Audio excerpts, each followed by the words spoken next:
గోవు యొక్క గర్భంలోకి ప్రవేశించండి, మిమ్మల్ని భూలోకంలో దించి వస్తాను అని ఆ విష్ణుమూర్తి కామధేనువులో ఉండి వైశ్యులను ఆహ్వానించి పిలిచాడు.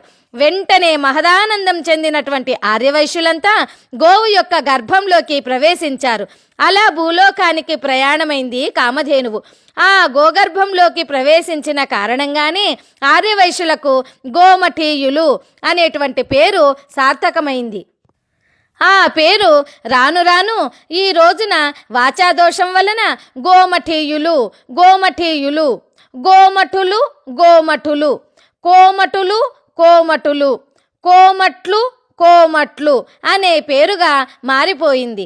కోమట్లు అంటే అర్థం లేదు, గోమఠీయులు అని అంటే కామధేనువుని పూజించిన మహాపుణ్యమంతా లభిస్తుందని గమనించాలి.